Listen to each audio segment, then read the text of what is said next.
오늘은 에스겔 선지자를 통해서 우리들에게 선포하시는 두 번째 시간, 두 번째 메시지입니다. 그리고 오늘 여러분과 나눌 말씀의 제목은 여기 당신 속에 계십니다. 여기 당신 속에 계십니다. 오늘 나누기 원하는 첫 번째 말씀, 첫 번째 은혜는 이것입니다. 하나님은 회복시키신다라는 겁니다. 에스겔은 예레미야와 함께 가장 혹독한 시절을 지낸 선지자였습니다.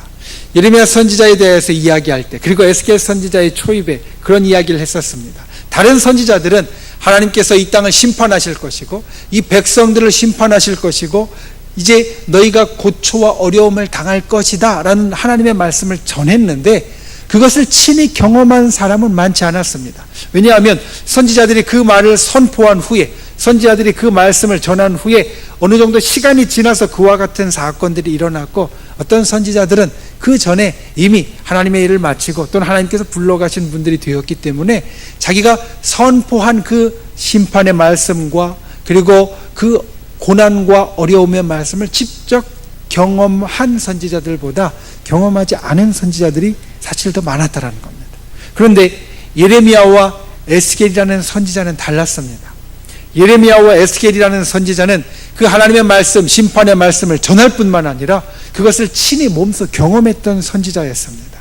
그가 살았던 때, 그가 그 말씀을 전하고 그가 살았던 때 유다가 멸망했고 자기의 친구들이 끌려갔고 자기의 가족들이 흩어졌고 나라가 사라졌고, 그리고 그 힘들고 어려웠던 시절을 몸소 경험했던 사람, 그들이 바로 이 예레미야와 에스겔이라는 선지자였습니다.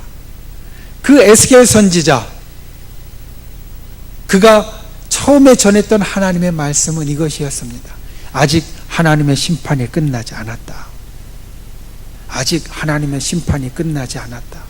이때 이스라엘 백성들은 이미 1차 멸망을 경험한 후였고, 그리고 에스겔과 같이 있던 사람들은 자기 나라를, 자기 땅을 이제 떠나서 바빌론의 포로로 끌려와 있던 사람들이었습니다. 이미 아픔을 경험했고 고통을 경험했던 사람이었습니다. 힘들고 어려운 상황 가운데 있었던 사람이었습니다. 그런데 그들을 향하여 에스겔 선지자가 처음 전했던 하나님의 말씀은 아직 심판이 끝나지 않았다. 그러니 너희는 빨리 돌이켜야 한다. 빨리 회복되어야 한다. 빨리 하나님 앞에 정결케 되어야 한다. 에스겔이 하나님의 말씀에 두루마리를 먹었습니다.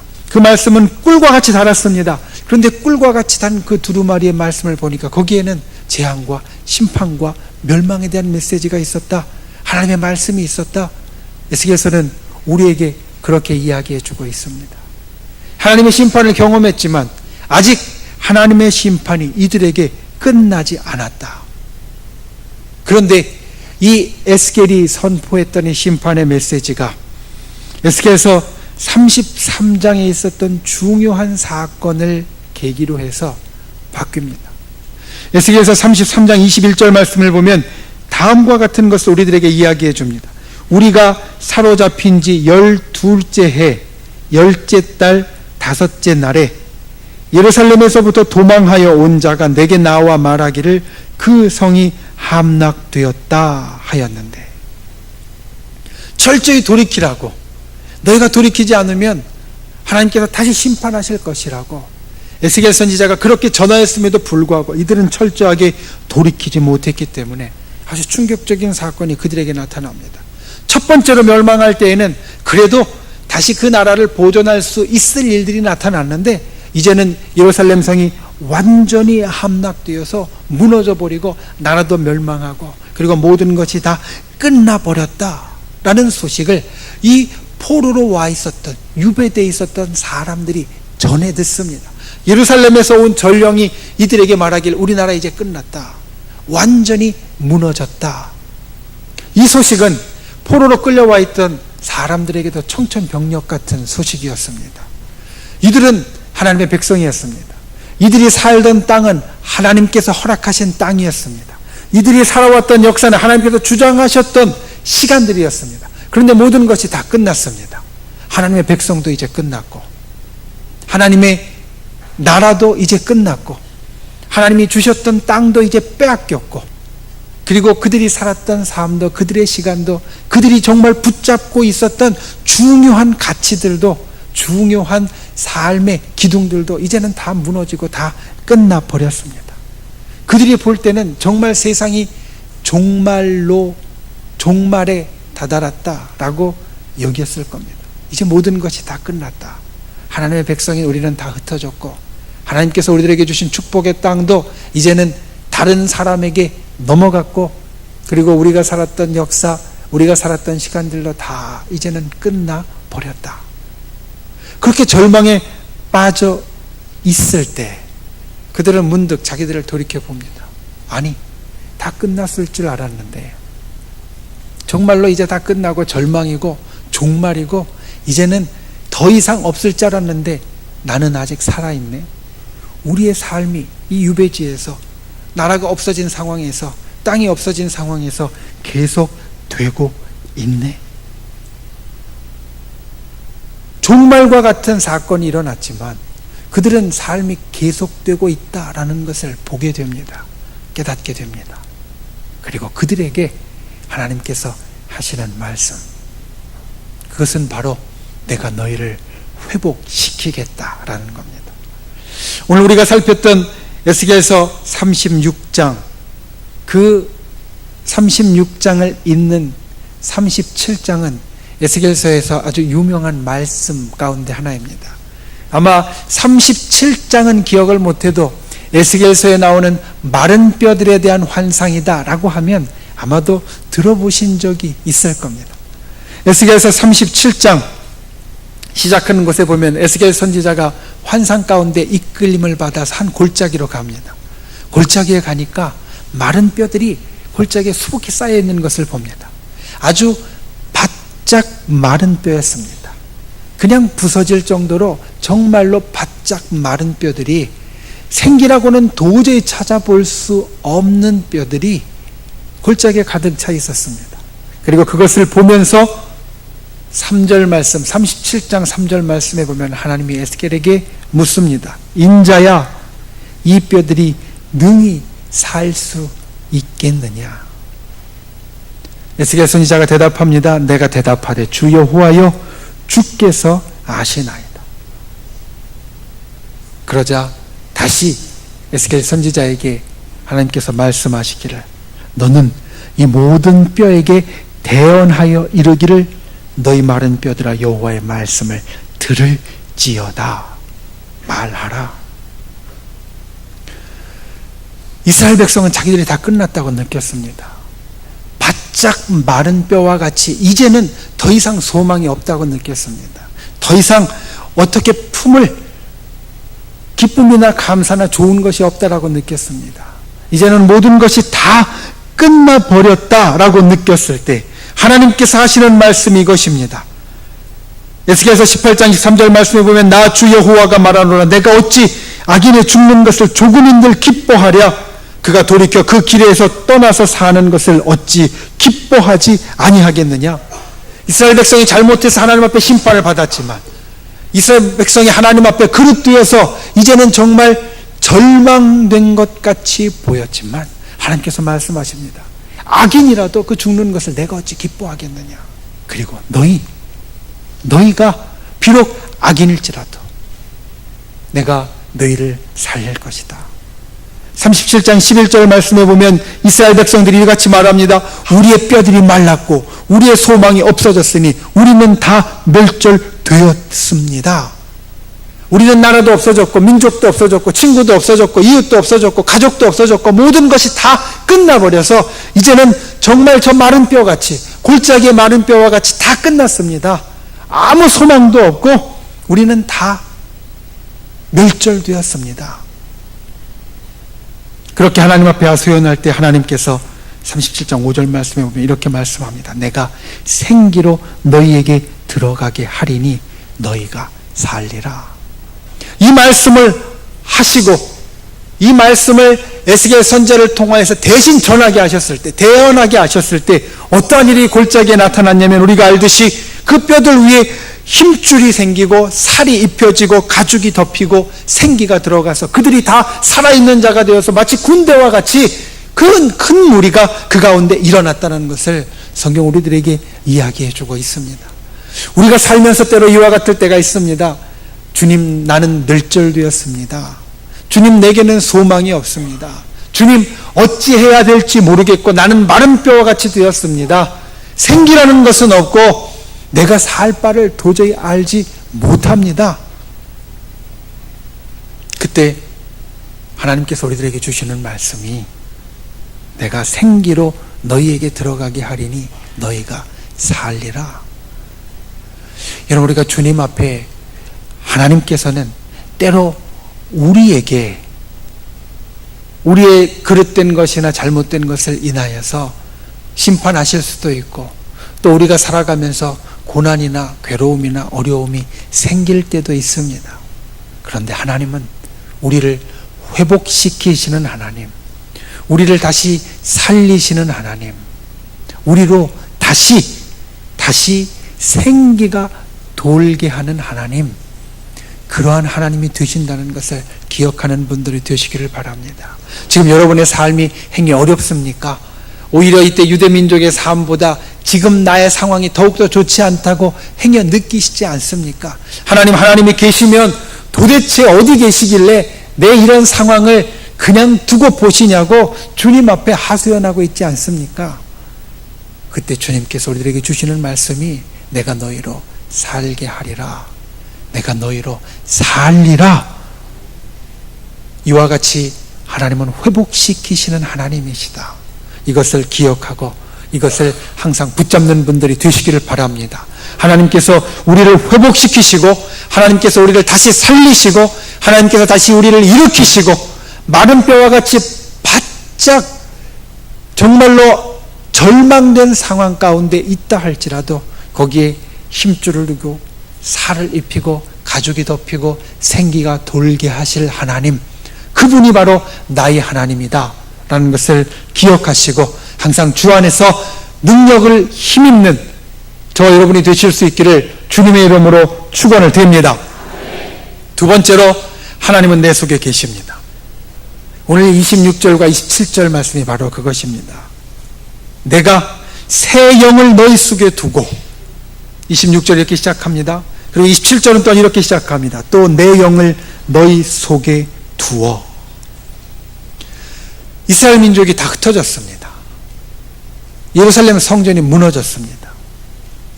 이들에게 있어서 민족이 흩어지고 나라가 없어지고 땅을 잃어버리는 것이 참 큰일이었는데 이것보다 더 큰 일이 있었습니다. 그것은 무엇이냐면 성전이 무너진 것이었습니다. 그리고 이제는 하나님과 함께 할 수 없다라는 것이었습니다. 포로로 끌려와 있던 사람들, 사실 그들이 절망했던 이유는 그들이 포로로 끌려와서 힘들고 어려운 상황 가운데 있다라는 것도 있었지만 그것보다 사실 더한 것이 있었습니다. 무엇이냐면 하나님이 우리와 함께 하시지 않는다는 겁니다. 성경을 보면 하나님께서는 어디에 계신다? 시편 기자들과 그리고 성경이 여러 곳에서 고백하고 있냐면 바로 성전에 계신다 라고 고백합니다. 성전에 보면 지성소가 있고 지성소에 보면 언약궤가 있는데 그 언약궤는 하나님의 보좌로 여겨지는 것이었습니다. 그리고 하나님께서는 그 언약궤 위에 좌정하고 앉아 계신 분, 그 위에 엄숙하게 앉아 계신 분, 이렇게 여겨졌습니다. 그래서 하나님은 저 예루살렘 성전에 계신데 나는 이곳 이역만리 먼 곳에 포로로 끌려와 있으니 나는 이제 하나님과 함께 할 수 없겠구나. 나는 이제 하나님과 함께 할 소망을 품을 수 없겠구나. 하나님은 내 옆에 계시지 않고 내 기도도 들으시지 않고 그리고 나를 보호하시지도 않고 그리고 나에게 은혜도 주시지 않겠구나. 이것이 포로로 끌려와 있던 이 유대민족에게 제일 힘든 일이었습니다. 그런데 하나님께서 그들에게 말씀하십니다. 나는 저 예루살렘 성전 저 곳에 한 곳에 좌정하여 그곳에 묶여있는 존재가 아니라 바로 너희 속에 너희 영혼 가운데 너희 심령 가운데 다 있는 자다. 예수께서 1장부터 3장까지에 보면 에스겔이 제일 처음에 본 환상이 나옵니다. 이 환상은 성경에 있는 환상 가운데 사실 아주 난해한 환상 중에 하나입니다. 다른 환상들은 우리가 성경 말씀을 읽다 보면 그 환상의 장면을 대략 그려볼 수 있습니다. 가령 아까 말씀드린 마른 뼈 골짜기의 환상을 보면 우리가 그것을 보면서 골짜기가 있고 거기에 하얀 뼈들이 그렇게 다 늘어져 있었는데 거기서 하나님의 말씀을 에스겔 선지자가 대언하니까 그 뼈들 위에 살이 덮이고 가죽이 덮이고 결국 그들이 일어나서 움직이게 되었구나. 우리는 사실 하나님의 말씀을 듣고 보지만 머리로 상상할 수 있습니다. 그런데 에스겔서 1장부터 3장까지 있는 것은 자세히 보아도 사실 좀 상상하기 어렵습니다. 거기엔 어떤 것이 나오냐면 사면의 동물과 사람의 모양으로 된 사제의 얼굴과 독수리 얼굴과 사람의 얼굴과 곰의 얼굴을 한 마차 비슷한 것이 나오고요. 이 마차에 바퀴가 달려있는 건지 불 같은 것이 나오는 건지 말씀을 보면 사실 좀 분간이 안 갈 때도 있고 이것이 움직이는데 상하좌우로 한꺼번에 휙 움직인다라고 이야기하니 우리가 볼 때는 어느 한 방향으로 가야 맞는데 상하좌우로 좌우로 막 움직인다고 하니 그 움직임도 상상하기 좀 어려운 부분들이 있습니다. 그런데 왜 우리가 상상하기 어려운 그것을 에스겔서 1장은 우리들에게 일러주고 있는지, 하나님께서 왜 그와 같은 환상을 보여주고 있는지, 그 핵심은 바로 그와 같은 것이 담고 있는 것, 그것이 무엇인가에 달려 있습니다. 그와 같이 사면이 그 각각 동물과 사람의 얼굴을 갖고 있는데 그것이 어떻게 생겼는지 잘 이해가 되지 않는 것 같은 그곳, 거기에 있는 것이 무엇이냐면 바로 하나님의 영광이었다. 그리고 그 하나님의 영광이 그 네 생물과 함께 이곳저곳으로 상하 좌우로 번개같이, 아니 우리들 눈에 띄지 않을 정도로 빠르게 움직이고 있다. 이것은 무엇을 이야기하냐면 하나님이 그와 같이 움직이시는 분이시다라는 겁니다. 하나님의 영광은 하나님의 임재, 하나님의 현존을 말합니다. 하나님의 영광은 곧 하나님을 말하는데 그 하나님의 영광이 에스겔 선지자를 통해서 보여주신 하나님의 영광이 어느 한 곳 보좌에 묶여 계신 분이 아니라 그것에 가만히 앉아만 계시는 분이 아니라 마치 그 마차 같은 것, 우리가 그리기 어려운 그게 바퀴가 있는지 불이 있는지 어떻게 움직이는지 상상하기 어려운 그곳에 함께 얹혀져서 이곳저곳으로 움직이고 계시다라는 것을 에스겔서는 처음부터 우리들에게 말씀하고 있습니다. 그리고 그 하나님의 영광, 하나님의 현존이 저 성전에만 묶여 있는 것이 아니라 바로 오늘 여기에 여러분의 가슴 속에, 여러분의 심령 가운데, 우리가 살아가는 이곳 가운데 함께 하신다라는 것을 에스겔 선지자를 통해서 하나님은 다시 한번 확인해 주시고 있다라는 겁니다. 내가 새 영을 너희 속에 두고, 오늘 말씀이 이야기하는 것이 이것입니다. 내가 새 영을 너희 속에 두고, 내 영이 저 예루살렘 성전에만 있는 것이 아니라 내 영이 저 예루살렘에 있는 그 보좌 위에만 있는 것이 아니라 너희 속에 두고 내 영을 너희 속에 두어서 너희와 함께 할 것이다. 우리가 살면서 이 하나님과 함께하는 분들이 되시기를 바랍니다. 하나님과 함께하는 것은 우리들에게 있어서 참 귀한 일입니다. 한 성도가 꿈에서 천국에 갔습니다. 천국에 갔더니 천사가 그의 앞에 큰 책을 가져다 놓았습니다. 그 책을 보면서 이게 무슨 책입니까? 천사에게 물어보았더니 천사가 말하길 이 책은 당신이 세상에서 행한 모든 것을 기록한 책입니다 라고 말하더라라는 겁니다. 첫 장을 넘겨보았습니다. 그랬더니 작은 글씨로 가득 쓰여져 있는 것들이 보이는데 무언지 잘 모르겠어서 이게 무엇입니까? 천사에게 물으니까 천사가 말합니다. 여기 있는 것은 당신이 세상에서 살 동안 행동으로 지은 죄를 낱낱이 기록한 겁니다. 그것을 보면서 놀랐습니다. 내가 세상에 살면서 이토록 많은 죄를 지었구나.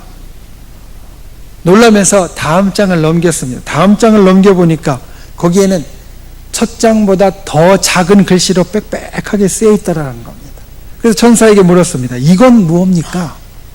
그랬더니 천사가 대답하기를 이것은 당신이 말로 지은 죄를 다 기록해 둔 것입니다. 첫 번째 있던 것, 그것은 당신이 행동으로 지은 죄를 기록해 놓은 것이고, 두 번째, 그것보다 좀 더 많은 이것은 당신이 말로 지은 죄를 기록해 놓은 겁니다. 셋째 장을 살펴보니까 거기에는 알아보기 힘들 정도로 더 작은 글씨로 빽빽하게 적혀 있는 것이 있었습니다. 그래서 또 물었습니다. 이것이 무엇입니까? 그랬더니 이것은 당신이 마음으로 지은 죄를 기록해 둔 것입니다. 마음으로 지은 죄를 기록해 놓은 겁니다. 이제 더 이상 할 말이 없어졌습니다. 그리고 다음 장을 넘겼더니 그 다음 장은 글씨는 하나도 없고 까만색만 칠해져 있더라는 겁니다. 그래서 이건 또 무엇입니까? 물어보니까 이게 바로 당신의 마음입니다. 천사가 그렇게 이야기하는 것을 듣고 잠에서 깼습니다. 우리가 하나님 앞에 살아가지만, 하나님 앞에 살아가는 우리가 오늘 말씀해 보면 굳은 마음, 그러한 마음을 우리 속에 온전히 제하지 못한 자로 살아가는 경우가 참 많습니다. 하나님 앞에 정결하게 살려고 노력하지만 조금 전에 그 꿈속에서 천국에 있는 책을 보았던 것 같이 우리의 행동이나 우리의 말이나 우리의 마음, 그것을 보면 아직도 검은 것이 많습니다. 그런데 그런 것을 봅니다. 여러분, 그것이 덮어지면 보이지 않는다라는 겁니다. 올 봄에 우리나라가 참 가물었습니다. 그래서 우리가 그 가문 것 때문에 비가 오기를 기도를 많이 했습니다. 올 봄에 우리 어르신들과 함께 효도관광을 갔었는데 충주호에 가서 배를 탔었습니다. 배를 타는데 그 배를 운행하는 곳에서 이런 이야기를 했습니다. 물이 조금만 더 빠지면 배가 뜨기 어려울 텐데 아마 지금 이대로 비가 오지 않는다면 오늘 내일이 배가 뜨는 마지막 날이 될 것 같다라고 하면서 그 배를 탔습니다. 그리고 그 배를 타고 충주호를 이렇게 가는데 보통 때 보이지 않았던 것들이 보였습니다. 그물도 보이고요, 비닐 같은 것이 막 묶여있는 나무 같은 것도 보이고, 그리고 바닥에 있는 쓰레기들도 보였습니다.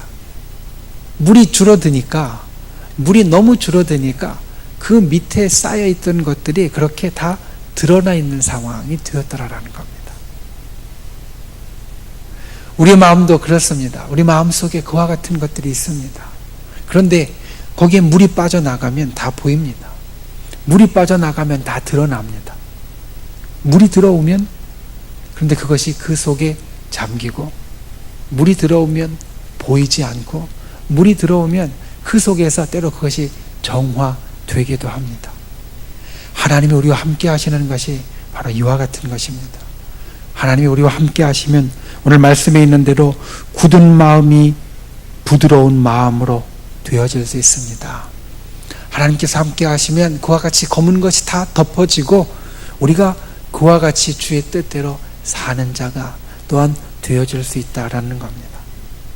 저와 여러분이 하나님이 항상 우리와 함께 하신다, 이것을 기억하시고 여기 이 속에 하나님이 계시는 그분, 그것을 항상 우리 마음속에 풍성하고 충만하게 채우는 분들이 되시기를 주님의 이름으로 축원을 드립니다.